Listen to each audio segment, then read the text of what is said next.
Elou Nishmat Gisèle Aziza Bat Clémence Rachmona, donc ma grand-mère. J'avais parlé avec vous sur un sujet de Hanouka, le sujet de l'huile. On va essayer de comprendre un peu les allégories et qu'est-ce que représente l'huile d'après la Torah. D'accord? Donc l'huile est utilisée pour allumer des bougies, on l'utilise pour Hanouka, on l'utilise pour Shabbat. C'est le top du top pour faire des bougies de Hanouka ainsi que des bougies de Shabbat. C'est l'huile d'olive, d'accord? Et j'aimerais m'attarder sur le mot shemen. Donc l'huile, on sait que c'est un liquide qui a une masse très, très peu dense, et donc par la suite, elle flotte au-dessus des autres liquides. C'est-à-dire que si nous mettons de l'eau et de l'huile, l'huile va prendre le dessus, va se mettre en hauteur. Et donc beaucoup de sages ont voulu nous dire que nous représentons ça, que l'huile représente Israël, pas parce qu'on est tunisien, pas parce qu'on met de l'huile partout dans nos plats, mais justement parce que nous avons cette capacité d'être au-dessus. D'accord? Voilà ce qui a voulu être représenté par rapport à l'huile. Donc, non seulement, donc ces deux points d'être au-dessus, c'est de se différencier, d'accord? Et d'être au-dessus, d'accord? Le problème, c'est qu'il existe des catalyseurs, j'ai oublié le terme précis, vous me reprendrez, qui mélangent les liquides qui n'ont pas la même densité. D'accord? Donc ça veut dire, et on étudie ça dans la nourriture, on étudie ça en laboratoire, c'est un système qui accroche chaque molécule, chaque particule d'huile et particule d'eau, ça les accroche de telle sorte à que ce soit pas moche. Sur un plat, si vous voyez, il y a certains plats de traiteurs où il n'y a pas de différence entre l'eau et l'huile. Comment ça se fait? Parce qu'ils ont utilisé quelque chose qui les raccroche. Maintenant, pour aller sur l'allégorie à fond, on a exactement la même chose avec nous. On a des systèmes qui vont nous raccrocher, d'accord? Comment on va, on va se raccrocher entre juifs et non-juifs, d'accord? Quels sont ces systèmes-là? Eh ben, on va appeler ça le soft power. On va appeler ça la mode, tout simplement. La mode va faire en sorte qu'il n'y ait plus ou presque aucune différence entre un juif et un non-juif. Suivre les trends, suivre des influenceurs, tout ça va faire en sorte que nous sommes exactement les mêmes personnes. Et donc il va falloir faire attention à ça, parce que Hachem nous a créés différents, et il veut qu'on reste différent. Alors on ne cherche pas à être différent juste pour être différent. On est différent de base, dans l'essence même, et on va revenir sur le mot essence, on est totalement différent, et il faut garder cette différence-là. D'accord? Et je parle bien de différence et pas de nuance, parce que la différence est quand même énorme. D'accord? Il faut le savoir qu'elle est énorme entre nous. Et donc, éviter de se faire influencer, tout simplement. En sachant logiquement que si nous regardons les influenceurs, moi je peux me permettre de le dire, parce que je vois ce qui se passe, ils ont rien pour être utilisés comme repère. D'accord? Peut-être qu'ils ont quelque chose pour être utilisés comme repère parce qu'ils se montrent, et on va le voir, c'est vraiment c'est simple. Alors là, ils vont dire non, mais moi ma différence c'est que je suis la mode, d'accord?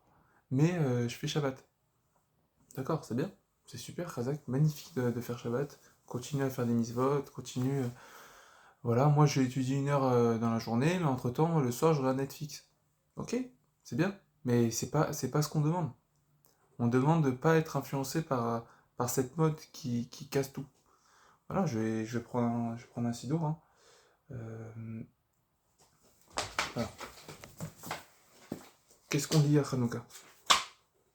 À Hanouka, dans la Tfila dans la Mida, dans le market Amazon, on lit le Alanissim qu'on connaît. D'accord? Sur ce Alanissim, c'est marqué. Petit instant. Voilà. Bimim Metiatiaou ben Yochanan Kohen Gadol, Chashmona Yobanav, Keshamda Mahut Yavana Arsha'a, Alamecha Israël. Donc, quand c'était la guerre, quoi. Alors, donc on est à l'époque de Hanouka. Qu'est-ce qu'on a battu? Pourquoi les Hashmonaïm se sont battus? Parce que les Yavan, donc les Grecs, avaient une volonté de détruire quelque chose en nous. Qu'est-ce qu'ils ont voulu détruire? Les Shacham Toratar ou la Vera Michoker et Tonar. Ils ont voulu nous faire oublier notre Torah, d'accord? Et de faire passer nos lois à leur volonté, à nos volontés. D'accord? Donc ils ont voulu faire oublier tout ça. Moi, ça me rappelle tout simplement la mode actuelle. C'est pas moi qui le dis, c'est des rabbinim. C'est que malheureusement, on se laisse influencer et on oublie tout. On fait Shabbat parce que voilà, c'est la communauté le fait, et je fais partie d'un clan, donc je continue. Mais tout ce qui est l'aspect intérieur, on oublie. Et ça, c'est très grave. Et c'est pour ça que moi je parle de mode, de réseaux sociaux, de films, de séries, parce que tout ça, ça influence sur notre perception des choses. À la fin, on va voir des choses, on va trouver peut-être ça normal, bien que normalement c'est pas normal du tout. On va voir des choses dans la Torah, on va trouver ça très extrémiste. C'est pas extrémiste, c'est juste s'est fait influencer par des choses et qu'à la fin, on est tellement loin de la chose qu'on dit ah c'est extrémiste. Mais non, c'est parce que t'es de l'opposé. Et c'est la moyenne, c'est la logique, ça semble tout à fait normal. Et donc, à Hanouka, on combat ça, d'accord? Et on combat le fait de ne plus suivre la Torah, et c'est pour ça qu'ils ont fait une guerre. Et nous, on va pas le faire.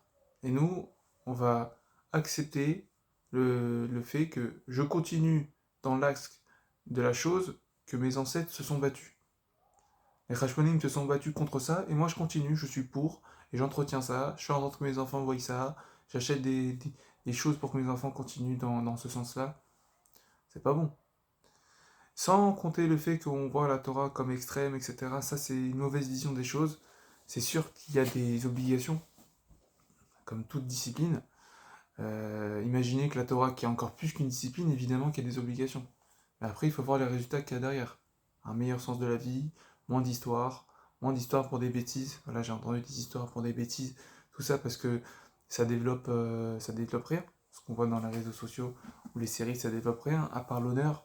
Donc pour une bêtise qui remet en question notre honneur, on va s'exciter.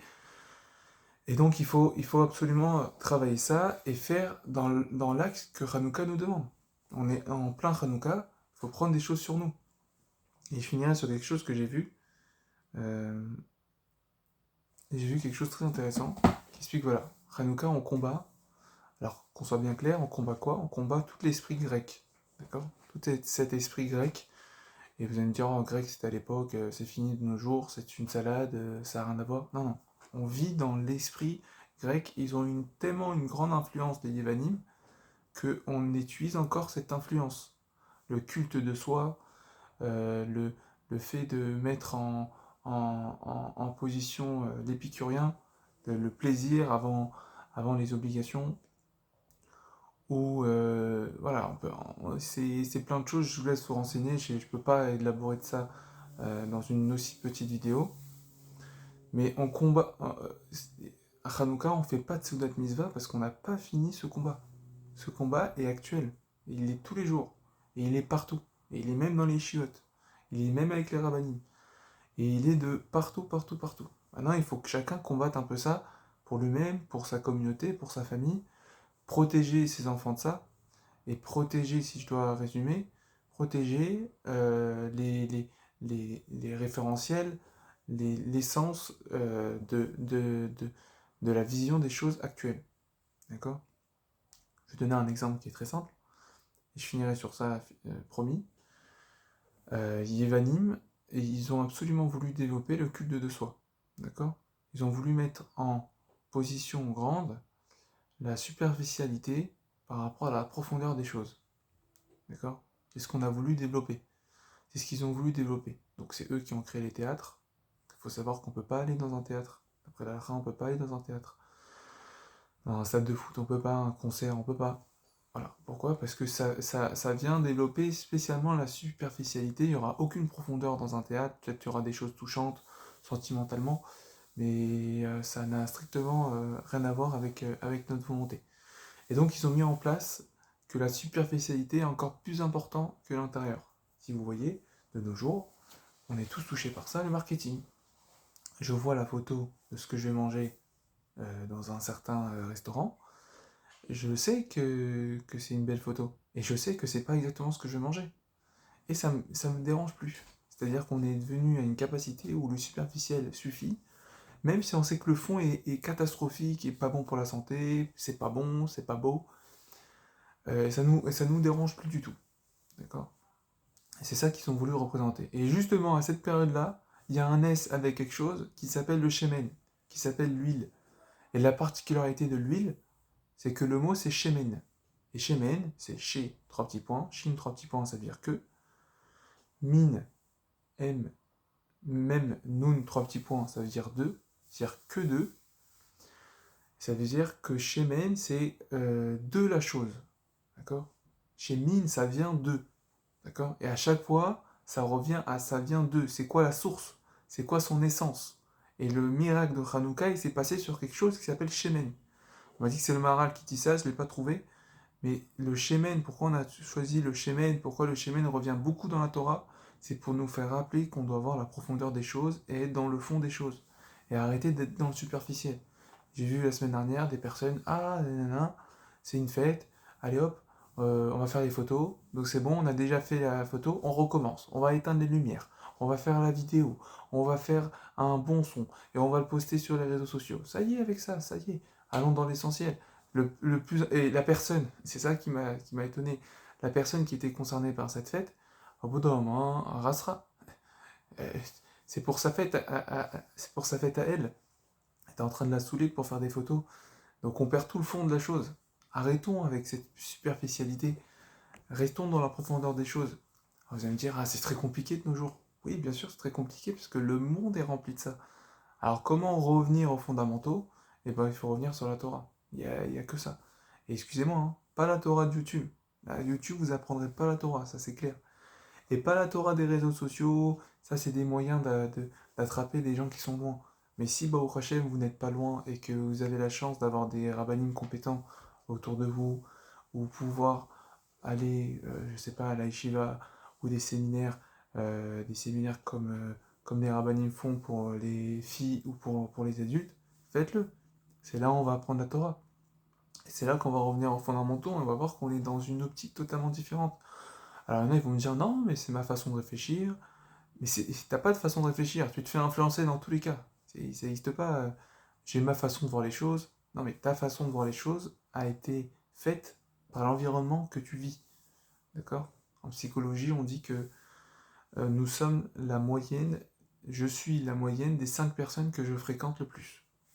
Voilà. Ni plus ni moins. Et c'est la réalité des choses, on va se faire influencer à chaque fois. Donc en vrai, dire oui, mais c'est ma façon, et la façon de la Torah, comment elle est faite, elle est trop ancienne, bah, tu n'as aucune façon de voir les choses, même moi j'en ai aucune. C'est juste que je veux me faire influencer par les meilleurs, et je veux me faire influencer par ce que je vis actuellement, je suis le résultat de ça. Donc dire que c'est pas ma façon, bah, il faut juste changer d'environnement.